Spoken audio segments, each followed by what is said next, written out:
Good morning.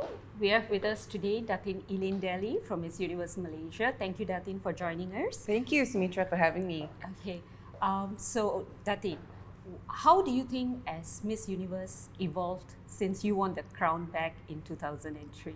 Wow, that was many, many moons ago.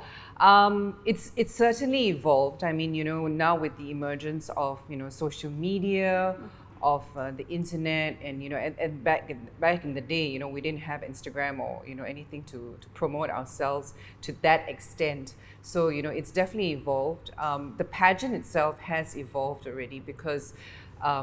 Ever since it was changed hands from Donald Trump to IMG, it's more wholesome in the sense that they consider the girls' backstories as something which is more important. So it's not just about looking like a supermodel walking down the runway. It's much more than that. Okay. Yeah. We also believe there are less elimination rounds down, as that actually helped the whole procedure, and is it a much easier process? I think the process is still very much the same, Okay. where each country obviously has picked their winner, based on having a whole set of finalists, or from the intermediate rounds to the finals, and then it goes on to the international finals. But it's the process is still very much the same, where we have auditions and we have girls from all over, all walks of life, from all over the country coming in to interview with us, to audition with us, in the hope of becoming the next Miss Universe Malaysia. So yeah. Okay. Coming back to the Miss Universe Malaysia 2020, we believe with the COVID-19 impact, you all have decided to proceed with the e-gala. Yes. How do you think this will impact the pageant this year, the fact that there's not going to be any audience, live audience? I think where for the girls and where they are concerned, I think knowing that there will be much more of an audience watching this from their homes and on their screens, I think that would be even more, actually a lot bigger than having a physical gala with audience.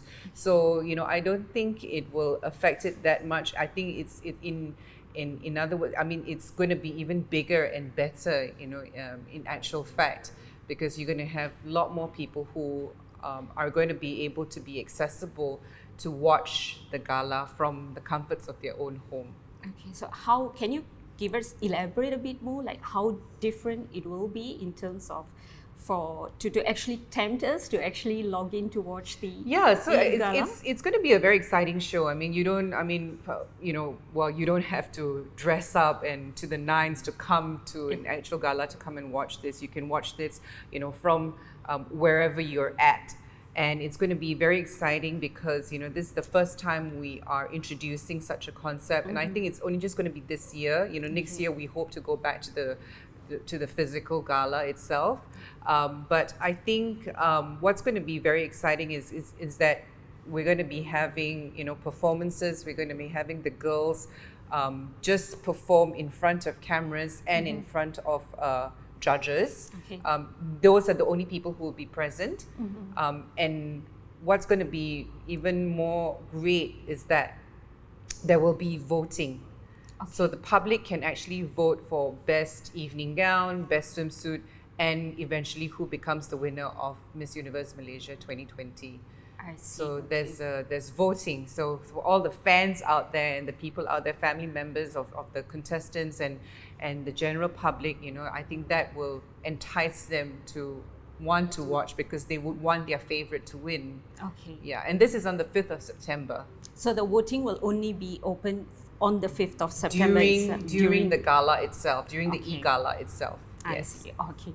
So with COVID-19, do you think it has impacted the moral of the girls?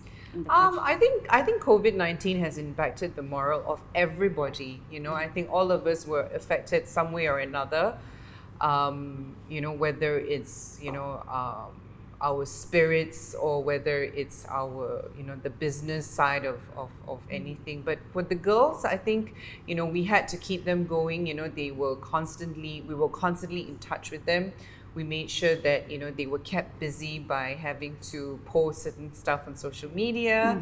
I would occasionally speak to them and, pick up their momentum and their semangat, as we call it, to make sure that, they're still on the ball, and they know that they're still in a competition and they're still in the running, and it's anybody's game. The ball is round. You never know what's going to happen. That's what I tell the girls all the time.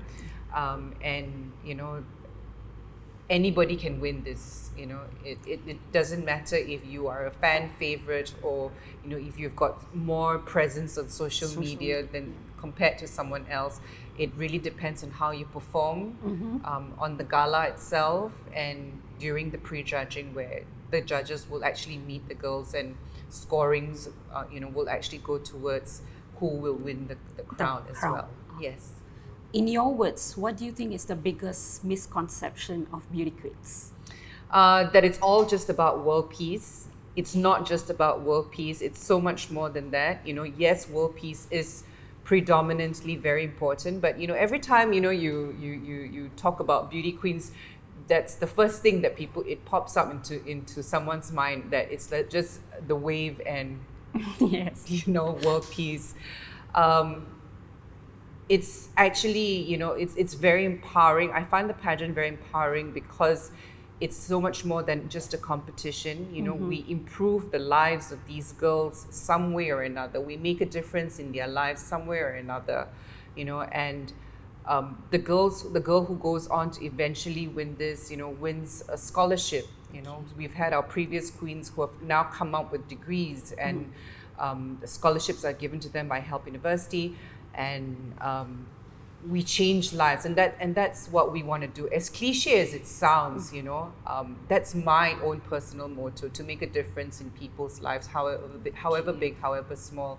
And if this platform gives us this opportunity to do that, why not? Correct. Yeah. In your career itself, what's the best and worst advice that you've got? Wow. I've had lots of good advice. Okay. I've been very blessed to have good mentors, good people inspiring me, but the one advice that's always been given to me, and this is even by my parents as well, is to always stay humble, to always be down to earth. And I think that if my head ever got too big for me, I would be brought down to earth by mum and dad. So humility, I think that's the most important thing. The worst advice, I can't think of any right now, actually. The worst advice I've got,